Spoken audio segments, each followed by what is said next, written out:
Mantan anggota PDI Perjuangan, Saiful Bahri menjadi saksi sidang kasus dugaan suap pengurusan pergantian antar waktu, PAW, anggota DPR RI untuk Harun Masiku dengan terdakwa Hasto Kristianto di PN Tipikor, Jakarta, pada Kamis, 22 Mei 2025.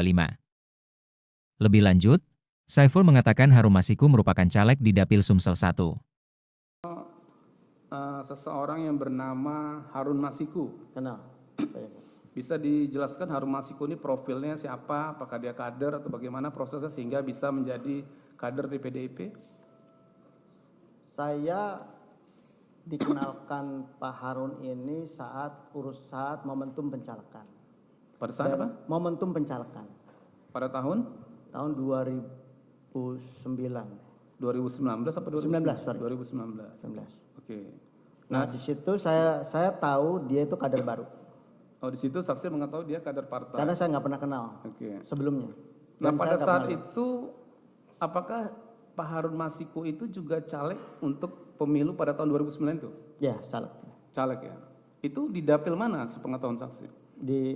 Saya pas dikenalkan di info saat itu bahwa dia caleg di Sumsel 1. Di dapil Sumsel 1 ya? Ya. Nah, oke. Sekarang pertanyaan saya kepada saksi. Siapa yang mengenalkan, di mana perkenalannya, dan dalam rangka apa perkenalan pada waktu itu? Yang memperkenalkan saya itu Doni, saudara Doni. Doni Tri Istiqomah. Ya. Nah, apa yang disampaikan Doni Tri Istiqomah sehingga saksi harus dikenalkan dengan Harun Masiku? Jadi saat itu Doni cerita kepada saya, karena setiap hari saya bareng sama Doni. Doni cerita bahwa dia dapat perintah dari partai, sudah di pleno, sudah ada keputusan partainya untuk ada satu masalah di dapil Sumsel 1 di mana caleg terpilihnya meninggal dunia. Dan di situ partai memutuskan untuk keputusan partai itu untuk mengisi calon caleg terpilih di situ menjadi Harun Masiku. Sebentar saksi ya. Ya. Yang disampaikan Doni itu yang meninggal itu salah satu caleg atau caleg yang mendapatkan suara terbanyak pada waktu itu? Caleg yang kebetulan suaranya terbanyak. Itu yang disampaikan Doni ya? Sama Doni. Jadi kita ngobrol dulu. Ngobrol ya? Diskusi dulu, ini apa ceritanya kan, seperti apa. Dia dapat penugasan itu dan dia minta bantu dibantu support, dan kemudian setelah itu ya sudah, mana orangnya kan gitu. Pada saat itu saksi kan menceritakan mendapatkan tugas partai untuk apa tadi? Untuk apa tadi tugasnya? Tugas Doni tadi yang disampaikan ke saksi. Doni itu untuk dia cerita dulu. Ya, ceritanya apa?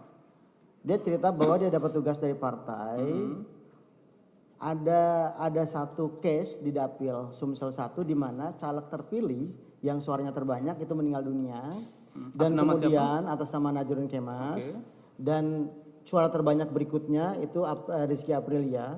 Kemudian dia diminta bantu untuk menyusun sebuah fatwa yang diajukan kepada Mahkamah Agung untuk supaya suara caleg terpilih yang meninggal ini diserahkan ke partai supaya partai punya otoritas memberikan surat itu kepada siapa sesuai dengan keputusan partai. Nah, di situ dia bilang bahwa sudah ada keputusan pleno Harun Masiku yang ditetapkan menjadi caleg penggantinya.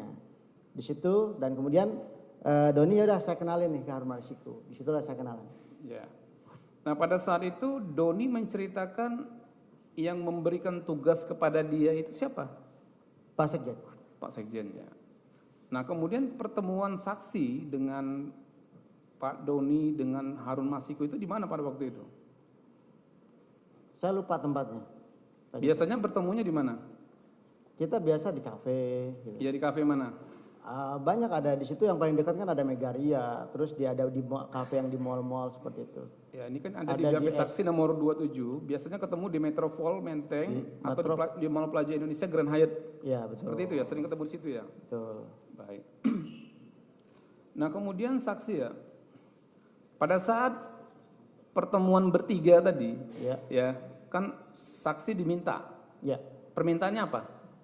Diminta oleh Doni. Doni apa yang disampaikannya pada saksi? Diminta bantu. Diminta untuk bantu untuk menjalankan misi ini. Menjalankan misi. Ya. Apa istilahnya?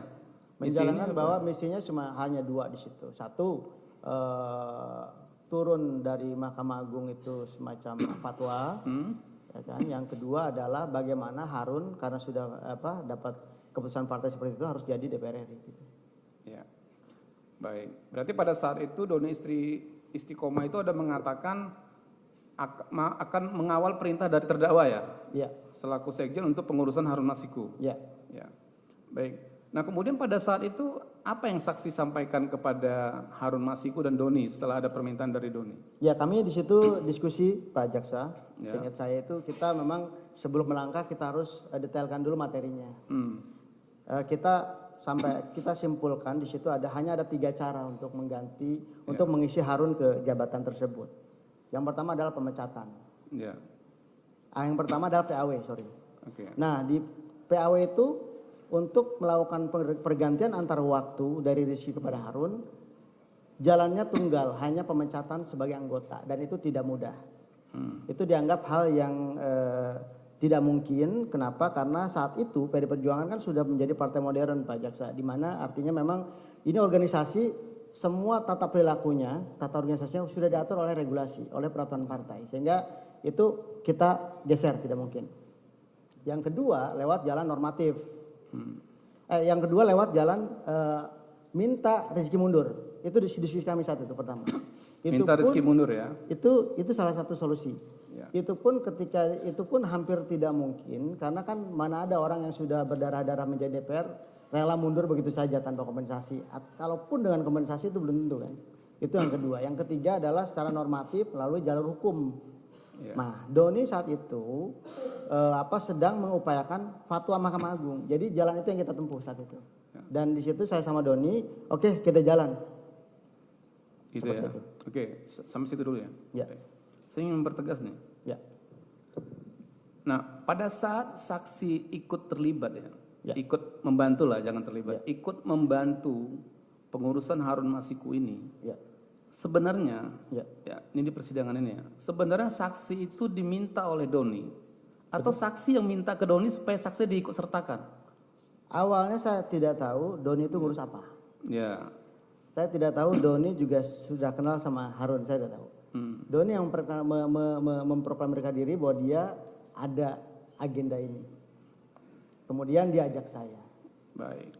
Nah pada saat saksi bertemu dengan Harun Masiku itu sudah ada ini belum? Penetapan bahwasanya Harun Masiku sudah ditetapkan caleg nomor berapa gitu? Oh itu sudah selesai pileg Pak Jaksa, sudah selesai. Ya. Itu sekitar bulan berapa saksi ingat? September mungkin sekitar itu. Oke. Baik, ini ya saya mau bertanya nih, soalnya ini ada perbedaan waktu nih. Ya. Baik saksi.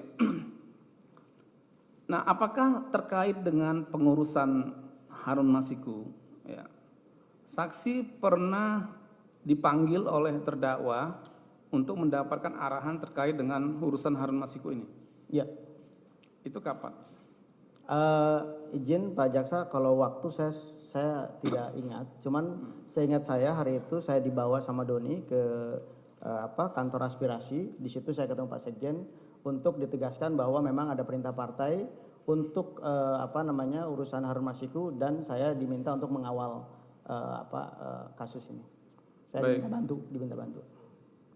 Ini ada di BAP saksi nomor 42 ya. Ya. Di nomor 42, kemudian 43 juga dan BAP nomor 30 ya. Nah, di BAP ini saksi mengatakan bahwa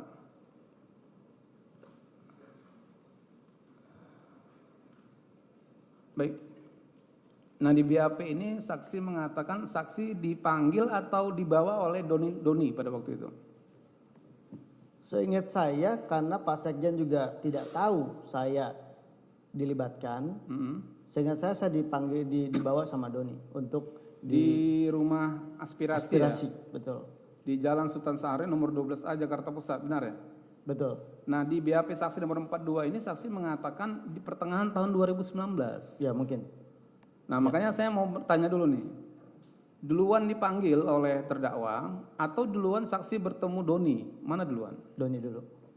Doni dulu. Nah berarti ini masih di pertengahan tahun 2019. Ya. Seperti itu ya? Betul. Nah kemudian pada saat itu apa arahan dari terdakwa kepada saksi dan Doni istri Istiqomah? Bahwa satu saya sudah jelaskan juga di BAP bahwa ini ada keputusan partai tolong dikawal. Ya, awal seperti itu ya? Ya. Nah saksi ada bertanya pada waktu itu, kenapa harus Harun Masiku gitu? Ada nggak? Dulu sebagai kader kita nggak hanya menjalankan Anda menjalankan tugas ya. Ya. Baik. Nah kemudian saksi ya, terkait dengan kronologis ya,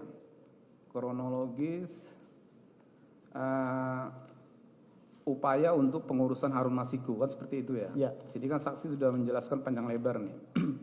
Jadi awal mula atau persoalan yang diproses, yang diupayakan oleh DPP pada waktu itu yang saksi mendapatkan perintah oleh terdakwa pertengahan bulan Juni tadi, Ya.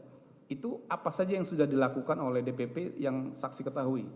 Yang saya tahu DPP melakukan kegiatan surat menyurat dan Ya. korespondensi semacam itu kepada Mahkamah Agung Ya. untuk permintaan fatwa. Setelah turun dari Mahkamah Agung fatwa, baru DPP berkirim surat kembali kepada KPU dengan melampirkan fatwa tersebut, di mana memang harapannya KPU menjalankan apa yang difatwakan oleh Mahkamah Agung. Baik, saksi ya. Ini saya pelan-pelan nih karena Siap. ada beberapa kegiatan yang dilakukan partai yang harus saya tanyakan secara sistematis gitu ya. Nah baik, tadi kan Doni mengatakan dia mendapat penugasan ya untuk melakukan upaya hukum ya, ke Mahkamah Agung ya terkait dengan mengamankan perintah partai karena ada salah satu caleg di Dapil Sumsel 1 yang meninggal dunia senama Najarudin Kemas. Kan seperti itu ya. Nah, apakah Doni ada menceritakan kepada saksi bahwa DPP PDIP sudah mengirim surat uji material kepada Mahkamah Agung? Betul. Benar ya? Nah kemudian apakah permohonan surat itu dikabulkan oleh Mahkamah Agung sepengetahuan saksi? Iya, betul. Benar ya? Betul. Jadi saksi ada mengetahui ada surat keputusan Mahkamah Agung seperti itu? Betul. Betul ya? Nah ini ada di BAP saksi yang mulia nomor 49, saya bacakan suratnya yang mulia. Di BAP nomor 49 ayat 2, saksi menerangkan bahwa pada saat itu Mahkamah Agung mengeluarkan surat keputusan Mahkamah Agung nomor 57P /HUM/2019 yang berisi bahwa suara atas caleg yang meninggal dunia di Dapil 1 Sumsel seluruhnya suaranya dikembalikan kepada partai pengusung yaitu PDI Perjuangan. Betul. Dan partai dibebaskan untuk memberikan suara tersebut kepada caleg yang dianggap terbaik oleh partai. Ya. Jangan lupa subscribe ya.